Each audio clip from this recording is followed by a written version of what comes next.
Dus hebben we toe aan de keynote. So that's why I will switch to English, because we're really proud that we have today Dr. Rola Ajjawi, live from Melbourne, Australia. She will tell us more about assessment for learning, feedback, workplace assessment. Those are the areas where she is interested in and doing a lot of research in. And yeah, last January I saw her giving a keynote speech at another conference, and I was really impressed, and I thought, oh yeah, we have to invite her for our own symposium here. So we are really glad that she accepted our invitation and is here today. So I can see Rola already. Rola, are you ready for the keynote? Absolutely. Okay, then the floor is yours. Great, thank you so much. Let me start by just sharing my screen.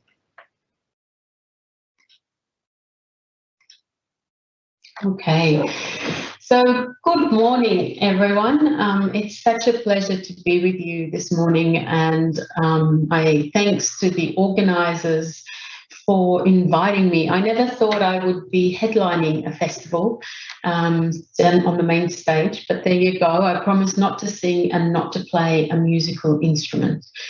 So what I will be talking about is how we can account for the social and cultural influences of learning.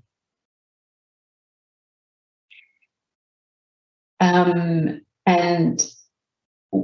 so I'll work through that with you, but what I'd like to do is start with acknowledging the traditional custodians and elders of the land that I'm based on at the moment, which is in Melbourne, in Australia. And that is the Wurundjeri people of the Kulin Nation, and acknowledge their elders past, present and emerging of all the lands we work and live on with gratitude and respect. Where I'm going to go with this talk is I'm going to start with the problem with feedback. So I'm going to be talking about some of the concerns that basically that I was thinking about when I was working, when I started this research program into feedback. I'm going to be looking at this new approach, or perhaps not new, but just a different way of thinking about feedback, which is a more relational, more social and cultural approach. I'm going to be talking about, give you a couple of examples of what that looks like in real life, based on large classes, because I understand that this is actually one of the the challenges really of applying some of this work. And then I'm going to finish off talking a little bit about feedback cultures. Now, I do have a note here to say that I won't be talking about peer learning. I think peer learning and peer feedback has a lot of benefit to contribute, and it fits in with this model or approach of thinking about feedback, but it's just not where my research is at, and I won't really be touching on it very much. So let's start. I'm not sure if any of you have seen this, this image, and what it shows is perhaps more traditional ways of thinking about feedback. So you see there someone with a cannon, they're about to shoot it, and we've thought about feedback as information that we transmit to a learner, and this information may land in some way or not, we don't really know, but the focus is really on what we do, and in the hope that it actually makes a difference for the learners. Now, there is, I mean, apart from the image, there is a lot of research that shows that there are problems with this approach where we give feedback and think that our job is done, and that the students will hopefully learn something from it. This is from work by David Carless, and he showed that tutors think they provide more detailed feedback than students perceive, and tutors view their feedback to be more useful compared to what students think. So this shows that actually there's a big gap between how well we think we're doing as educators and what students think is useful for their learning, and about when they need it as well and how they can use it. Other critiques of information transmission, and what I mean by that is that idea that feedback is information that we give to the learner, is that, we can give feedback, but does it guarantee that the students read it, interpret it, and can use it? It's often oriented towards correction at the task level. So it's very immediate, and it's not thinking beyond the immediate, so that how can we help learners learn the skills of lifelong learning, for example, and how can they use the information beyond the current task that they're working about. Another problem with this sort of approach is it can be seen as justifying the grade. So what I mean by that is that students think that it's really just the assessor trying to say, well, I gave you a D or whatever, a 78, and these are the reasons for it. They don't see it like it's for learning. They see it as a justification of the grade that they got. It ignores the role of the learner in all of this. In other words, the learners are passive. They don't feature anywhere in this picture. It creates dependency on the teacher. It can activate a psychological immune response, and that's when the students feel like they're being personally attacked or critiqued by the feedback information, and it leads to them avoiding and discounting the information, which is really not what we want. So what it looks like from a teacher perspective is that there's a lot of effort, but low efficiency, because we don't really know how effective our feedback is. And personally speaking, as a teacher, this isn't very satisfying. And all of this together ends up with the hope that the feedback is useful, but no actual concrete evidence that it's making a difference to our learners.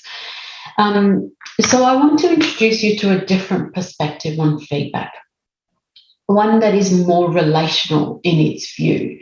Some of this work came about after I'd spent a whole day marking and just writing feedback on students' assignments and wondering what happened to all this information and effort that I was putting in. Did it actually make any difference in the end?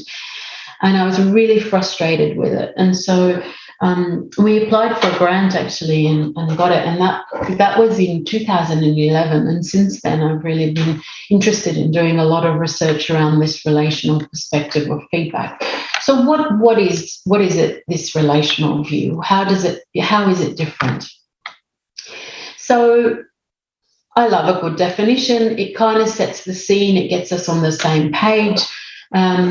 This is the definition of a different way of thinking about feedback, that feedback is dynamic, it's co-constructed between teachers and learners through interaction in the context of a safe and mutually respectful relationship for the purpose of challenging a learner's and educator's ways of thinking, acting, or being to support growth.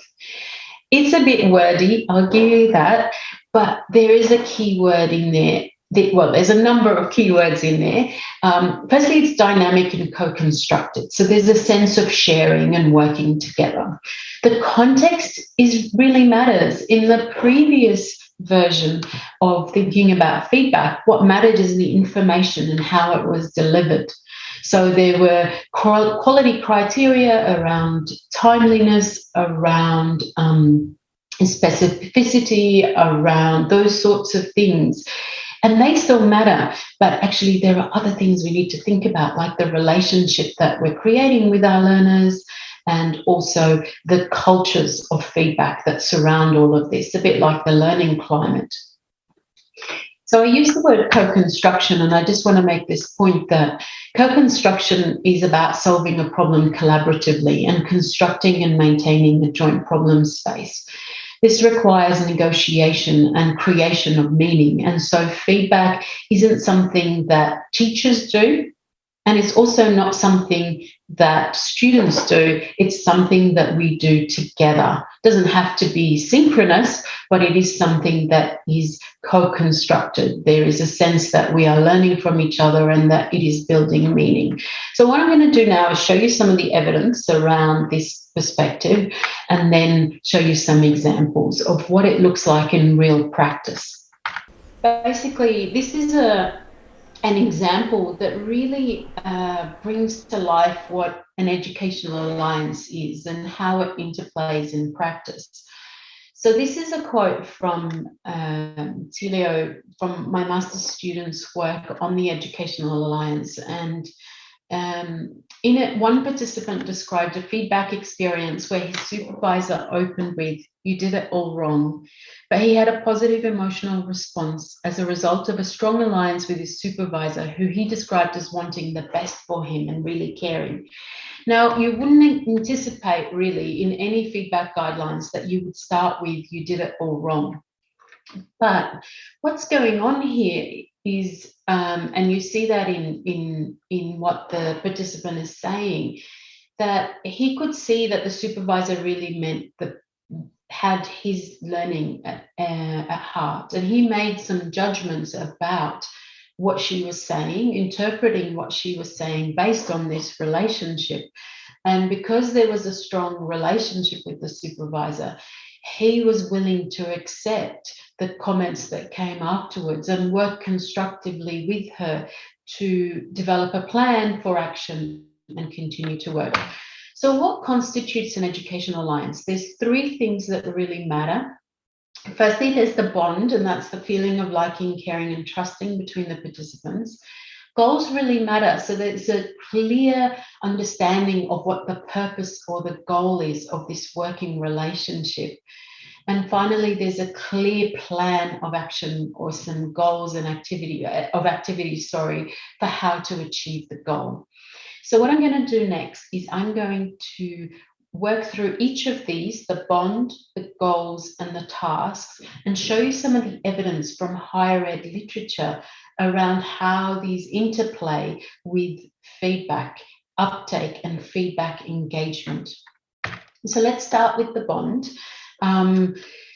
So this is about feelings of trust, and David Carles talked about this as being really important when, and actually in a recent Realist review that we did on this topic, similarly, this was the most of the articles in our sample really talked about how important it was to create a trusting environment with the students. Because the students make judgments about us, about how much we care, about what our intent is for them about their learning. And they talked about, the students in our research talked about feeling recognised and personally known by their teachers. They talked about feeling that the teachers cared about their learning. One of the things that actually, interestingly, even though video and audio feedback have been used in mainly information transmission, something about the mode, the students feel that they get to know you a little bit better. And actually, video and audio feedback is one of those things that can actually help to build a stronger bond with the students.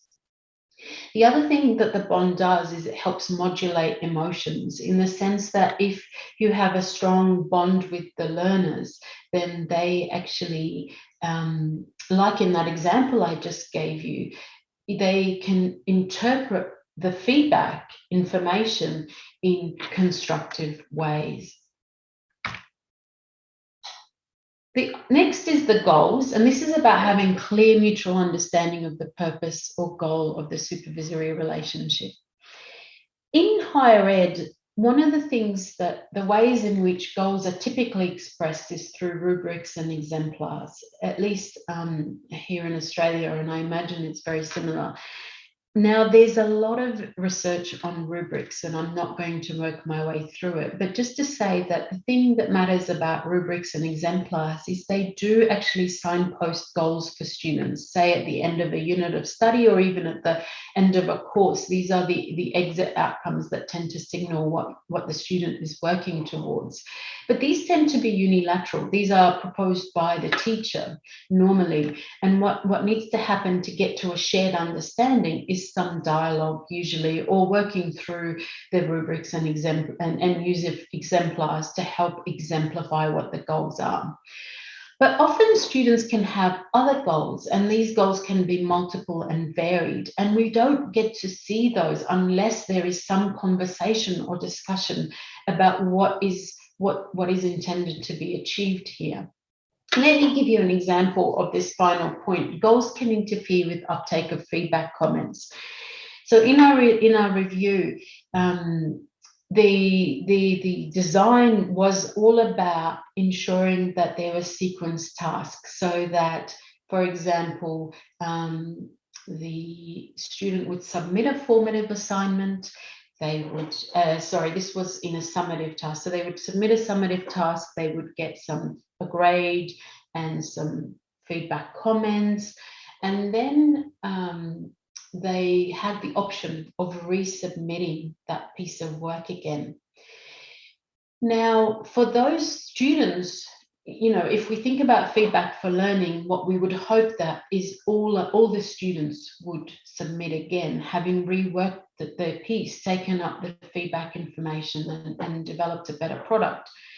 But actually, if students had met their goal of, say, if all they wanted to do was to pass, and that's an acceptable goal for them, then they didn't actually need to then take up the information. And so that's what I mean here by how goals can interfere. That's a really simple example of how goals can interfere with the uptake of feedback comments. And finally, tasks. So this idea that there are shared understandings of the task. Again, from the review I was mentioning, what we found is that actually tasks that scaffold learners in meaningful ways are really beneficial and lead to improved learning. So what do these tasks look like? So it can be optional tasks, typically known as formative assessments. So a student might submit a piece of work, they would get feedback information about that work, and then they would use that to improve it and submit a summative task. Now, the only thing I would say about this is what the research shows is that only about 50% on average, it varies in different studies, but on average 50% of students take up these optional formative opportunities, and often it's the better students who do so. So another way around it to circumvent this idea of optionality is to use nested or sequenced tasks. This is when you have multiple summative tasks of low value that lead into each other, so that the feedback information they get from the first one helps them, they actually can see how they can use that in the second activity, and so forth for the third activity, depending on how many feedback loops you get. Dialogue actually made a real difference in terms of helping students to understand, ask questions, to come to a shared understanding of the goal, and to develop an action plan. Action plan, interestingly, were also highly successful in achieving the learning outcomes and in success or learning and achievement. And then feedback proformas and reflective tasks. And I'll give you an example of this in a second from our own work. But this is where you might prompt students to, for example, self-assess, or you might prompt them to reflect on the feedback comments and offer and ask questions, and then perhaps develop an action plan for how they might use this in the next assignments. So, but basically from what I'm saying here is there's a sense that feedback design really matters. And what it helps to do is to help students see the value of the feedback information and to offer them opportunities. It creates space for them to then use it within the same unit of study, and therefore closing a feedback loop. And whilst theoretically we had been saying this is really important, we now have evidence to show from actual research in higher ed that this does make a difference. So I've talked about the bond, and I've talked about shared goals and shared tasks. Together, these form the educational alliance. And the effects of a strong educational alliance, which we've shown, is that this helps students, improves their participation and uptake of feedback information. They're more likely to seek help and to seek further feedback if they feel that there is a strong relationship there and there's that intent to help them and support them.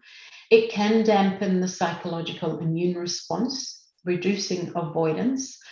And one of the things that I'm thinking about is actually an absence of feedback can lead to reduced safety for trainees. So for learners, for junior learners, the absence of feedback can actually show a lack of care, if you like, for their learning, and it can be really demotivating. So I've talked a lot about what an educational alliance is in theory and perhaps some strategies that we've seen in the literature. What I'm going to do now is show you two examples of how the educational alliance has been applied. Now, I know this is a busy slide. Please don't feel like you should have to read the text. I'm going to work you through it. But what I've also provided is a reference, because this work has been published and you can work through it. If you think this is some aspect of this design can be beneficial, then please refer to this paper.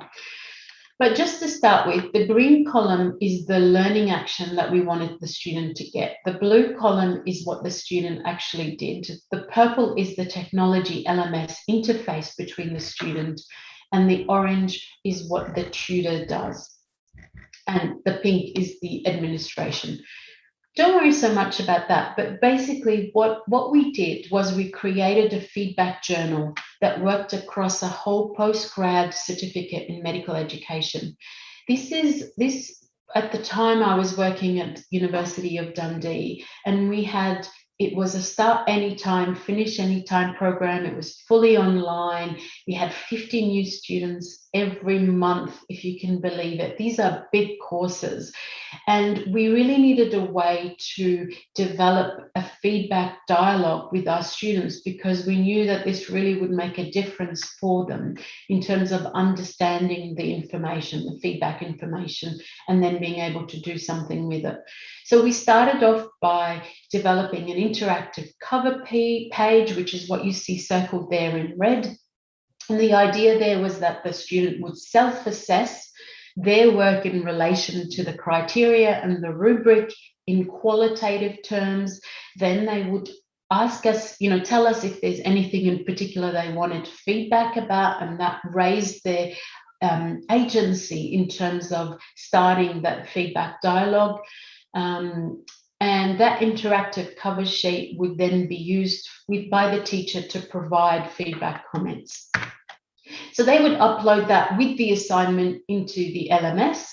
We would download it at the other end. We would do what we normally do, just offer comments on the side. This was written online. At the time, we didn't do video or audio, but I'll show you an example in a second where they have used that.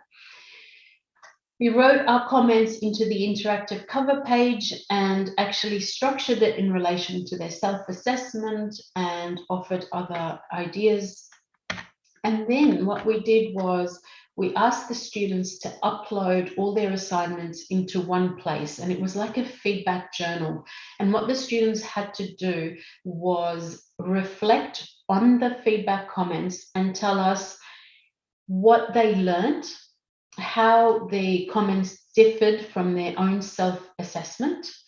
Was there anything unclear, and how and then what they're going to do with the information for the next piece of work. So in essence, we were putting in place this idea of action planning, reflection, and then there would be a dialogue about this within the feedback journal, so that we'd get an automatic alert when the students completed the journal, and we'd go in and answer any questions. And this was asynchronous through Blackboard we were using at the time, but really any LMS would do similar sorts of things.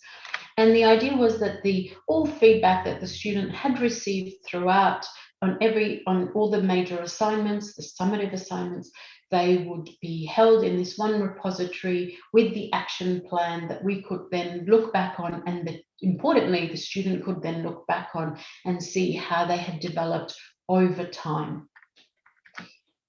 The next example I want to give you is from work by a colleague of mine at Deakin University, Jacqueline Broadbent, and I love this paper. This paper is called Summative Feedback with a Formative Flavour. So I don't know if you have this problem in the Netherlands, but for us, if the assignment is not given a grade, it's unlikely that the students will actually do it. And so this is another set of design, an iterative design that builds an educational alliance. And this was for a Psychology 101 unit of study with 1,500 students in the semester across 4 campuses with 50 tutorials and 25 teachers. So this is a big unit of study. And what Jacqueline did was that she created this sequence of 3 assessments in the 1 unit of study, so that she could create that sense of a feedback loop. Now, she actually did the assessment alongside, and that was the exemplar, but you don't have to do that. You know, you could just provide an exemplar from previous years, for example. And what the students did was they would discuss, you know, have a look at the exemplar, work through their assignment. Then they would receive audio feedback that is tailored to them, but that is short. And there would also be guidance to the whole cohort around, you know, the things that they saw, that the teachers saw that were regularly problematic, and how to improve them in assignment 2. And that was across the unit of study. And so what you see here is, again, that idea of the iteration, the need to deliberately design.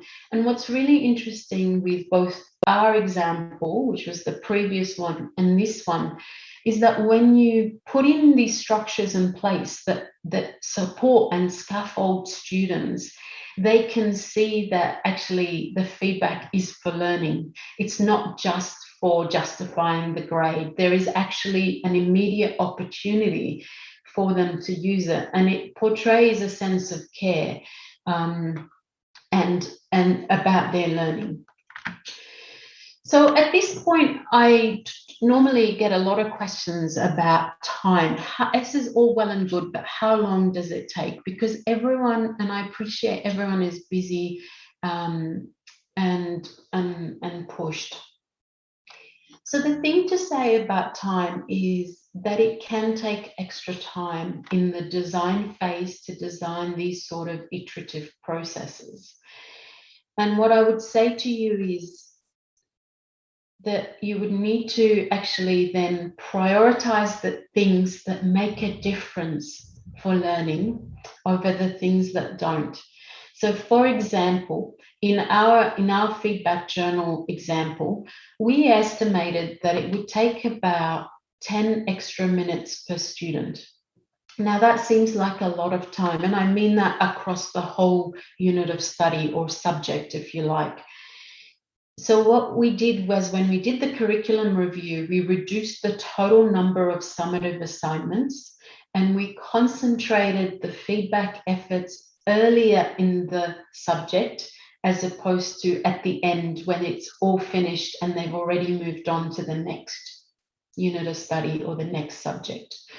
So in Jacqueline's example, the way she managed time is through short audio feedback. If once you get au fait with the technology, it can be really, really quick.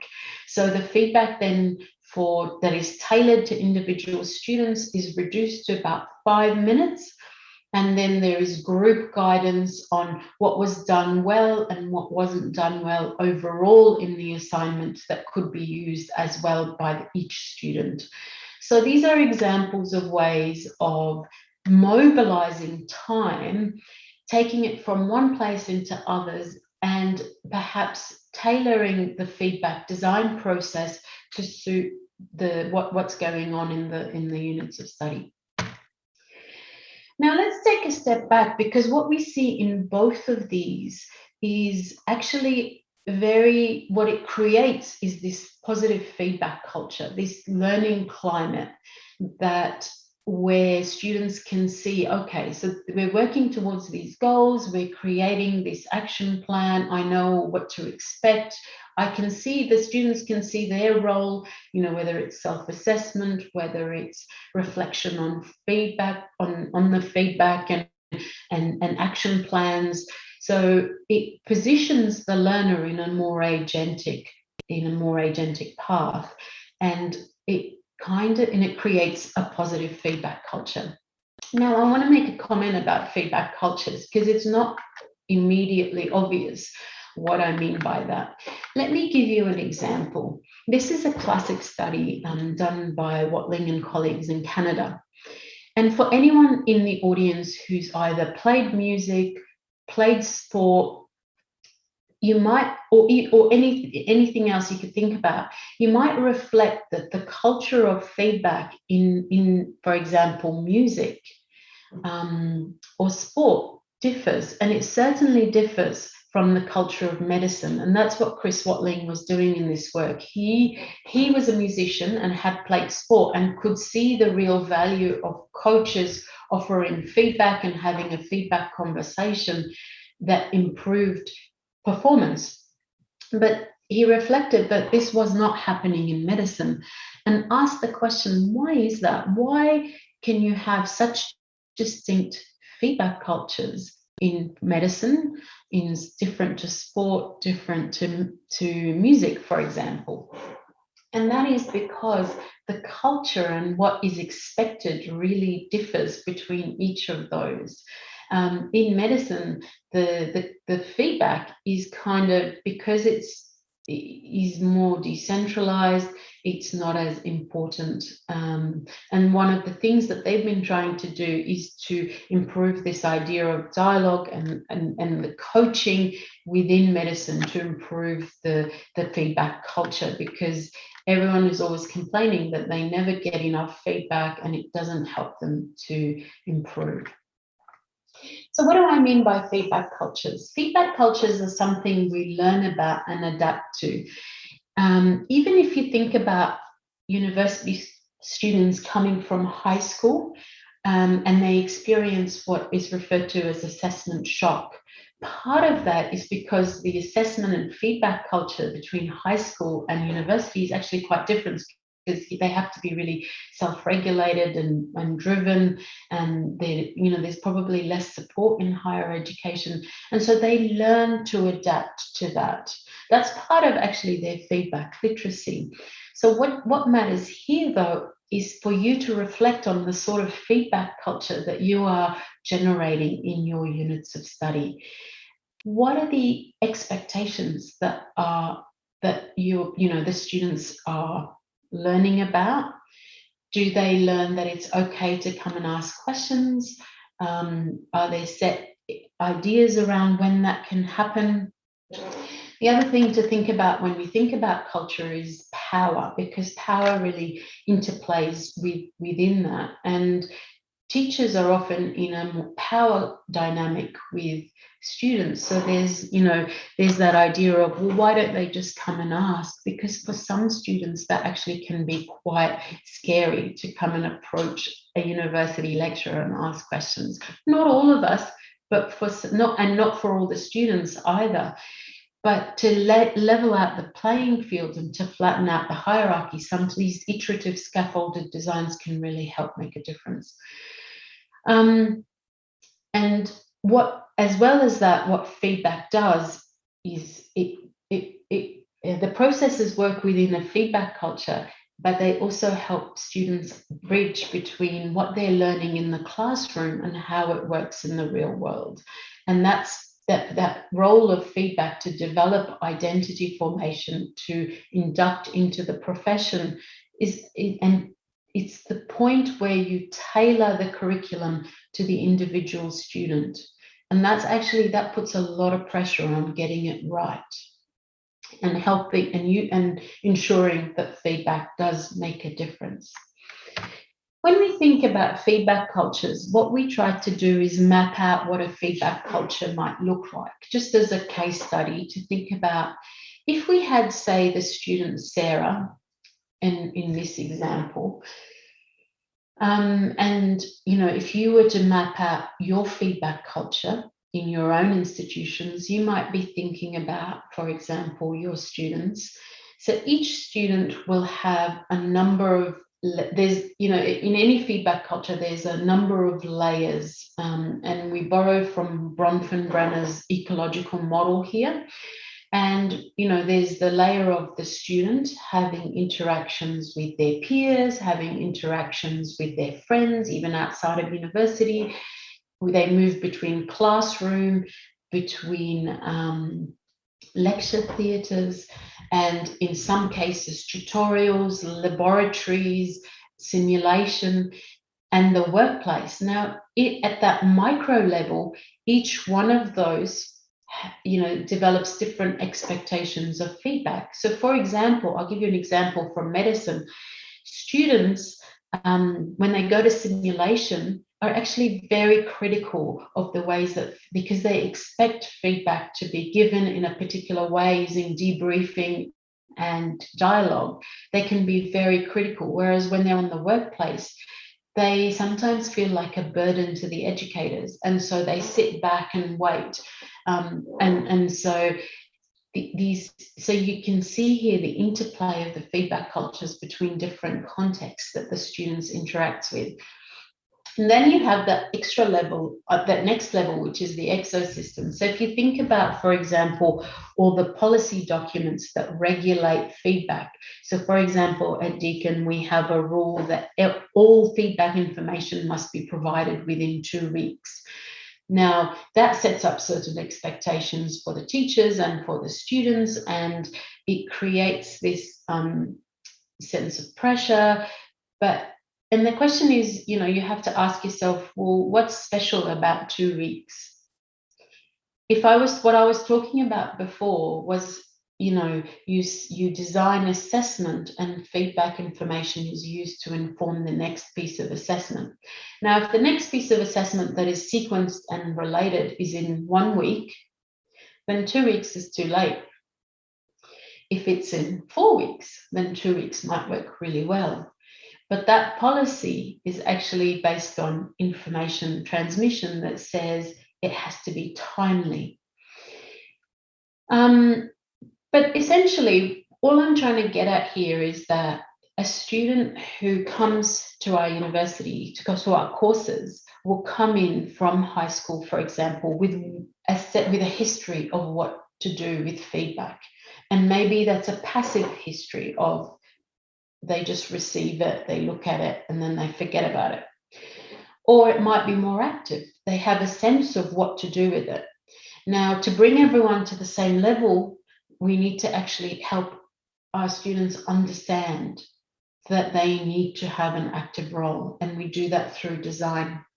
And then they work through different types of classes with different educators, which establishes different educational alliances, and so on and so forth across their whole time span in the university.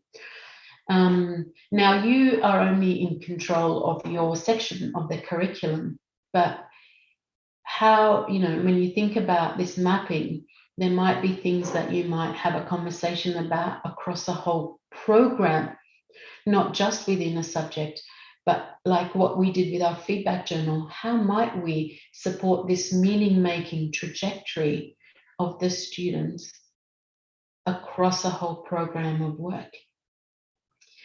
So let me just recap for you briefly. I've been talking about building educational alliances with our students, and there's two things that really matter based on what I've been talking about here. The first is about relational scaffolding, is that building a bond with the students and creating feedback cultures.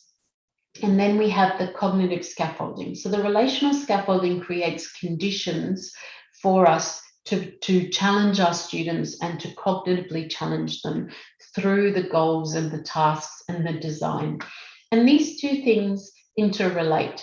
So when we have a good bond and good feedback cultures with our students, then we create conditions for them to be motivated to ask for feedback and to use it. And when we design well cognitively scaffolded tasks and have clear goals, that sets up good feedback cultures. So these are very much interlinked. Now, with any scaffolding, which is what you see on the left here, there's a need to start to fade that scaffolding as students develop, become more mature. And I just pop this in here because I think this idea that we need to start to develop students' evaluative judgment. For anyone who's familiar with Royce Sadler's work, he really talked about the idea of helping students come to an understanding of what quality looks like. So what is quality in a lab report? What does quality look like for a lab report in year 1 versus year 2 versus year 3? How does that look different to an engineering report? So this idea of developing evaluative judgment about students coming to know what quality looks like in the profession and in the discipline that you're working within, it's feedback that gets you there. And it's good feedback designs that get you there. So let me wrap up because I know I'm running out of time. So I want to synthesize all the things that I've been talking about into perhaps some implications for what you might do to help develop, to take account of social and cultural constructions of feedback. Firstly, we need to shift from thinking about feedback as just the information. And we make this point here about we need, the model of the educational alliance, or even just thinking about it more broadly as a process that both the learner and the teacher are involved in. It helps to shift us from information transmission to one of negotiation and dialogue occurring within an authentic and committed educational relationship that involves seeking shared understanding of performance and standards, negotiating agreements on action plans, working together towards reaching goals, and co-creating opportunities to use feedback in practice. So it's a very different perspective on feedback.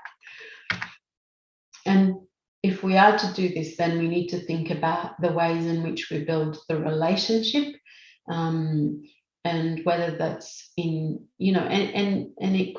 the important thing here is about being authentic. So the example I gave from Jacqueline, let me move over to this. So relational scaffolding creates learning cultures of trust and care.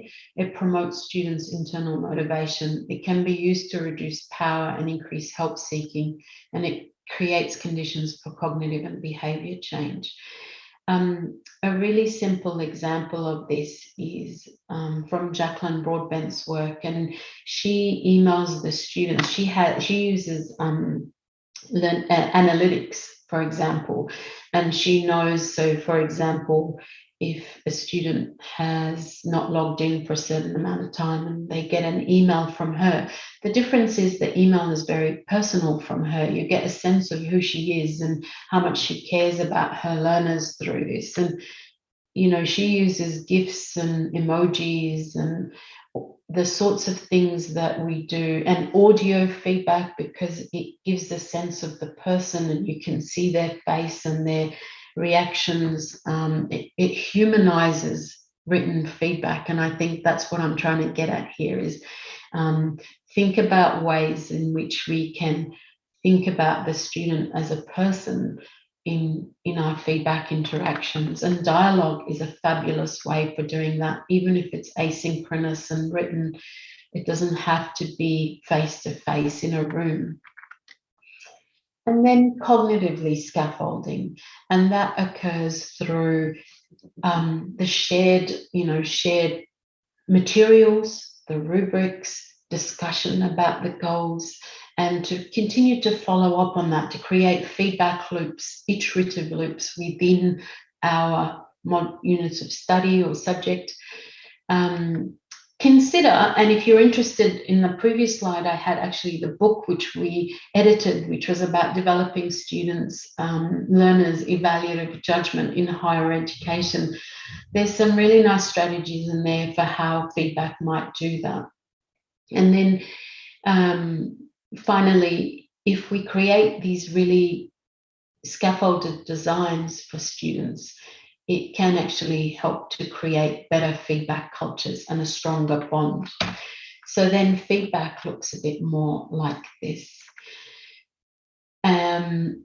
So I hope that I've taken you on this journey to think perhaps a bit more broadly about feedback as something that is social and cultural and relational.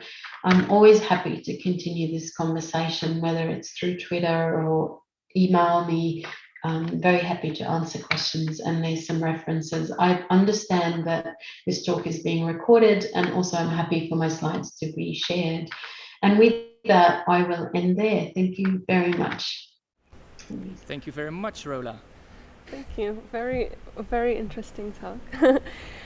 We have received some questions. The first one is from Tom, and I think this question was related to the figure with the 4 or 5 colors. His question is, I was wondering if these 3 elements themselves work for individual teachers. Would you recommend that only if an entire tertiary department sticks to these principles, then a culture of useful, effective feedback use will be the result? Thank you. Look, I mean, we were lucky. We had funding, we got a big grant, and we were doing big curriculum change. So we had momentum behind us to bring the whole team together and all the units of study leaders together to say, what can we do to really shift our feedback practice across the whole program? Now, do I think this can be done in individual subjects? Absolutely. The example by Jacqueline shows that some of the design can be done. Perhaps you wouldn't go to the lengths of having a feedback journal. Maybe you would. But if I was to pick out the things that actually would make a difference in one subject, it would be around the interactive cover page. It would be around encouraging, having that template for them to reflect on feedback comments, to answer some questions, and to create opportunities for dialogue. I think those would be the important elements to pull out in a single subject. Thank you. Yeah, there were some questions about the feedback culture you were discussing, and there are some comments going one way and another about the difference in culture in universities and, for example, in vocational training. So do you see there are differences between vocational education and university context in the feedback culture? Okay, really interesting question. And whoever asked that, I would love you to, or whoever works in actually vocational education out there, please put in the chat your experiences. I haven't worked in vocational in what I understand is vocational education, which would be vet here in Australia. I have worked though out in hospitals as a clinical educator, and I do think that there is a tendency in both environments to tell, so just to give information, which is that old approach towards feedback. What I think that actually the benefits, now that I'm reflecting on it, of vocational education is that sometimes the relevance is really obvious and the goals are implicitly shared, even if they aren't explicitly talked about. You know, in healthcare, for example, the patient in front of you is the immediate goal that you're working towards. So that can actually, and normally, you know, if I'm thinking about placements in the workplace, then there's a smaller student to staff ratio, and that can make things a little bit easier. But in saying all of that, so what I'm saying is vocational education potentially lends itself to a more educational alliance approach. But in saying all of that, I think we can create it in universities, and I think we should. Yeah, it was Ton that asked the question, and he was thinking about the growth mindset of the students. His assumption is that students in universities have a more growth mindset than students in the vocational education. Do you have thoughts about the importance of mindset for the feedback culture?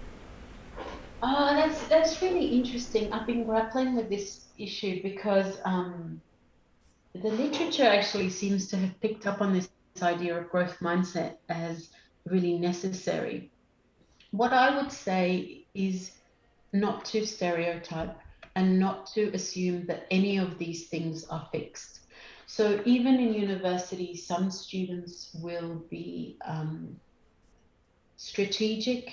They'll be surface learners at some point. They will shift and change. There'll be external drivers of motivation at some points, and perhaps more internal ones at other points.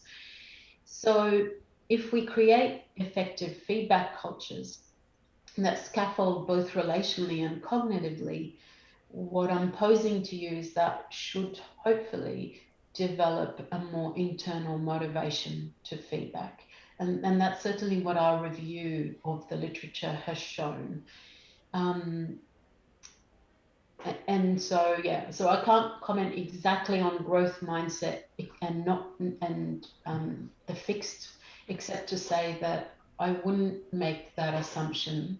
I think all our students are different, and I think these things are dynamic, and that we can influence them as teachers. Yeah, thank you. Thank you. Gardina has asked a question. I believe that one was about when you talked about the Psychology 101 course. And she was wondering if by the way the course was set up, whether the students aren't actually grading the quality of their own feedback, because she thinks that better suitable feedback or more feedback will result in better grades in the second assessment. Yeah, okay. So the student in that example I gave, the students were not grading their work or the feedback, as far as I know. I would say actually quantity of feedback is a lot less important than the quality of it. So the quality of feedback and the design, see, this is what I'm trying to get away from. It's not just the information or how much information you give. It's the information within the overall design of the unit. So you can actually give what Jacqueline showed is that you can give actually very short audio feedback. And because there was that immediate sequencing into task 2, she could see the benefit in terms of the learning. And actually, that particular work, and please look up the reference if you're interested. I'm not doing it justice at all here. But it was quasi-experimental, and she showed that over the years of her doing this design over and over, the success rate of the students improved, and a lot more students performed better over the cohorts. So I think there is something to be said. I mean, it's always hard to attribute X equals Y. You know, I did feedback and therefore this learning is as a result of it, because as you know, learning is so multifactorial. But I would suggest that audio feedback alongside the scaffolded design, alongside the exemplars, alongside the strong moderation that she had and the group feedback, all of that, I can tell you, did actually improve student performance over the years. Okay, and you talked about the quality of the feedback, and a new question that just popped in is, did you also did research on the type of teachers and how teachers can provide qualitative feedback? And I have to look, yeah, if you see differences between characteristic of teachers in providing qualitative feedback. So are there characteristics of the teacher that are telling who will be a better feedback giver than others? So again, it's not about giving information, it's about designing effective feedback approaches. And I would suggest that if you had good feedback design, it actually takes the pressure off the individual in some ways, because then you have multiple processes. So it takes the pressure off whatever it is, the comments being the only source of information for the learner. So I'm not aware of any research that actually looked at the teacher characteristics in relation to the quality of the research, nor would I want to necessarily look for that, because as I said, I don't think it's about the relationship that's built and the feedback culture that's created. All right, thank you. I have a question from Cas, and he was wondering, with concern to goal setting, to what extent do students set their own goals? You had an example of that. He's wondering if you see consequences for the quality of feedback given depending on who sets the goals. Yeah, that's a really good question. So in our review in general, goals was the least thing that was researched. So there was a lot about trust and bond work and a lot about task and task design. Sorry, excuse me. And goals, and I think that's because in higher ed, we assume that the student, well, we don't really necessarily ask, because we provide the goals, i.e. the learning outcomes. Now, one of my master's students, Laura Farrell, actually did do her work looking at goal-oriented feedback conversations. And what she found was that when she started talking about, well, what's your goal for this? It created a lot. She got to hear all the varying goals that students had. And she was quite surprised by this, because, I mean, firstly, they had different goals. Some completely were in opposition to what she thought they were here for, or what she thought would be the most important thing for them to learn in this session, or the most important thing to get out of the conversation. So I think, you know, I mean, the best example I can give you is from PhD research, for example. And when you meet with a PhD student every month and you say, right, what you know, let's have a look at what are you working on now? What do you want to get out of this conversation?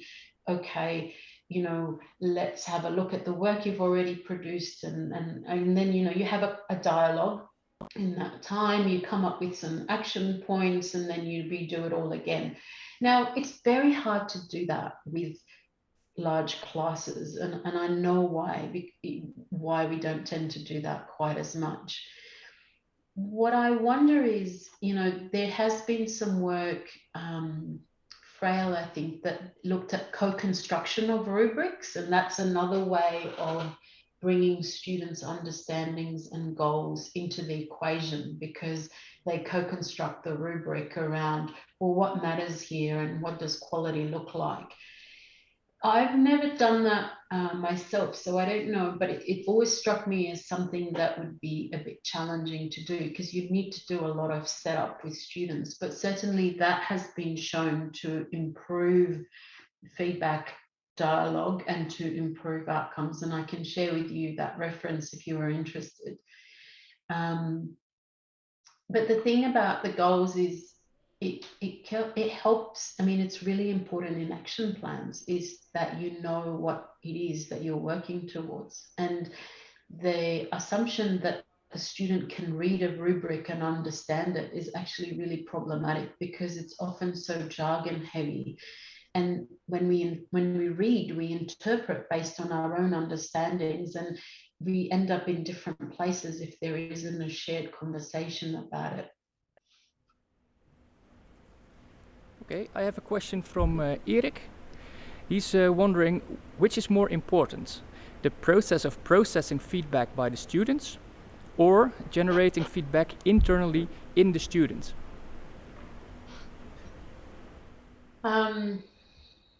That's really interesting. So David Nichol would say it's the process of generating information through comparison. Now, he's done a lot of work on peer learning, so I will defer to him because that's not my expertise. So when we look at the peer learning literature, what that research shows is if you have someone giving feedback information, the other one receiving it, it's the person who is generating that internal, doing the comparison, coming up with the feedback. But it only works if then they have an opportunity to improve their own work afterwards, if they have an opportunity to have another go at their work.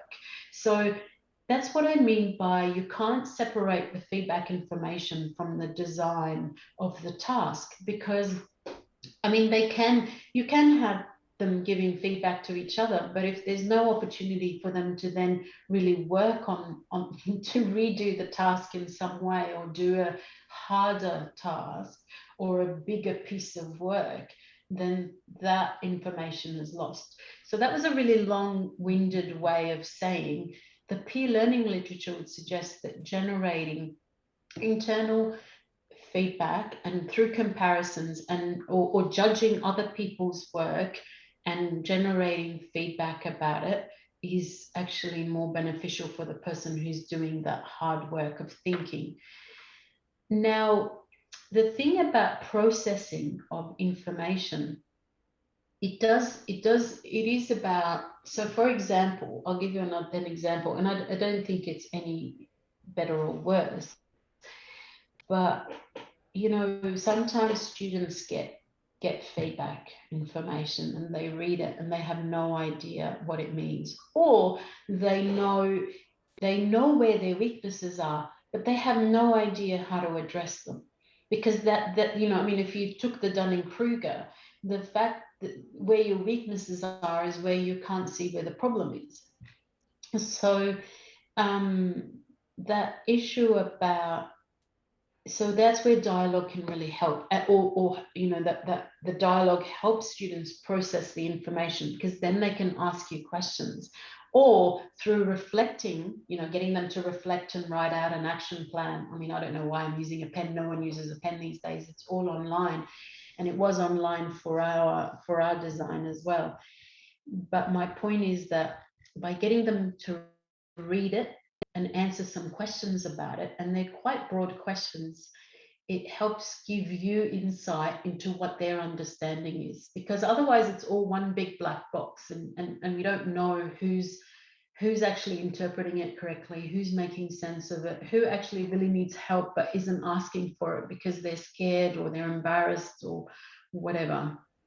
So I think both have value, is the really long-winded answer. Thank you. Sorry, it is, can I say it is 6:30 here, and I'm delighted to be here, but I'm going to use that as my excuse for why my answers are slightly longer than normal. That's absolutely fine. We're waking up slowly to your talk, so it's there are more than one question about people wondering what kinds of tools you use to facilitate the feedback process. They're especially wondering about the asynchronous feedback process. So. Yeah, okay. So I'll declare right now I'm not a very tech-savvy person. So I will tell you what we used in our design, which is probably really superseded now.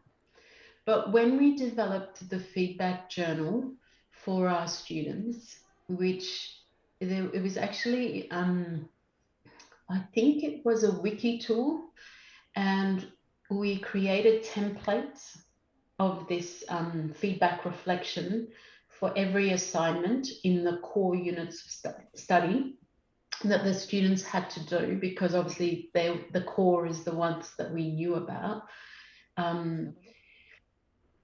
And so the dialogue was happening through the wiki tool, I think. So we would get an automatic alert when they completed the page, and then we could go in and see who had any questions and respond to them. But I reckon, you know, that was a while ago now. I think there would be way more sophisticated tools, hopefully, that would enable you to do that. I mean, what I really wanted to do was to be able to capture the learning outcomes, so that the interactive cover sheet was already there with the learning outcomes for that particular piece of work. Sorry, the rubric is what I mean. And so that the students can annotate it to say, when they're self-assessing, qualitatively, they could annotate each of the learning outcomes or in the standards, and then describe which descriptor they met. And I'm sure you could do that now in, I don't know, there would be some technology that would enable you to do that, but we use the wiki tool. All right, thank you so much for answering all these questions and for your talk. We're at the end of the session, so I'll pass it on to Martijn. Thank you very much for this interesting and insightful talk. We have learned a lot, I think. So as we also, you said, and we shared in the chat, we will share your slides afterwards to all the participants. And we have also recorded this talk, so we will share that as well. Thank you very much for your time from Australia. We're really pleased that you were here, and that it was we could do this with the techniques that you are in Australia in lockdown in Melbourne, and we are here also in a kind of lockdown. So thank you very much. Thank you so much, and do enjoy the rest of the festival. Thank you. Thank you. Bye. Thank you.